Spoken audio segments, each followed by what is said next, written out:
ماڵک لە گەڕەکی هەوارە بەرزەی قەزای دەربەندی خان تەواوی ماڵەکان بە شێوەی ئەندازەی کردووە بە گوڵ. لە ماوەی ڕابردوودا سپێدە راپۆرتێکی لەسەر ئەو ماڵە کردووە، دەنگدانەوە بینەرێکی زۆری هەبوو.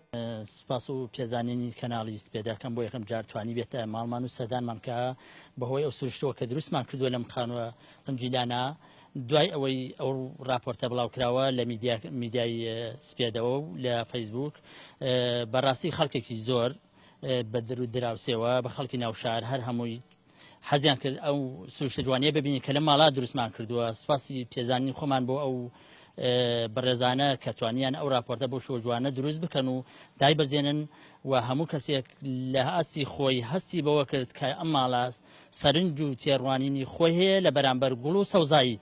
بەرپرسی ڕێکخراوێکی سروشتیش هیوادارە تەواوی ماڵەکانی کوردستان لە گرنگیدانیان بە ژینگە وەک ئەو ماڵە بن.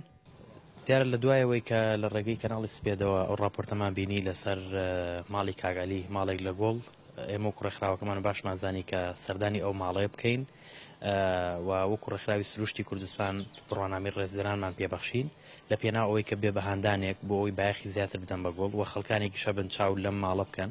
بۆی ئێمە ئومێد دەکەین کە لە کوردستاندا هاوشێوەی ئەم ماڵە زیاتر بێت و دڵنیاشی لەوەی کە ئەمڕۆکە خەڵکانێکان لە ڕێگەی ماڵەکانی خۆیانەوە خۆشەویستیان بۆ گۆڵ و بۆ جوانی سروش زیاتر دەبێت و هەوڵ دەدەن بۆ ئەوەی بایەخی زیاتر بدەن بە سەوزایی.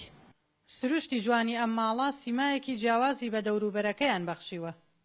سوپاسی کەناڵی سپێدە یەکەم کە بۆ یەکەم جار دیمەنێکی ئاوا جوانی سروشتی پیشانداین لەم ماڵە بەڕێزە و دەستخۆشی لە بەڕێز مامۆستا عەلی و هاوسەری ئەەکەین کە دەستڕەنگینیان پێوە دیارە بە تایبەت ئەم ماڵەیان ڕازاندوەوە تەنانەت ئەم گەڕەکەیان جوان کردووە، هیوای تەمەندرێژی لە ساغیان بۆ خوازی.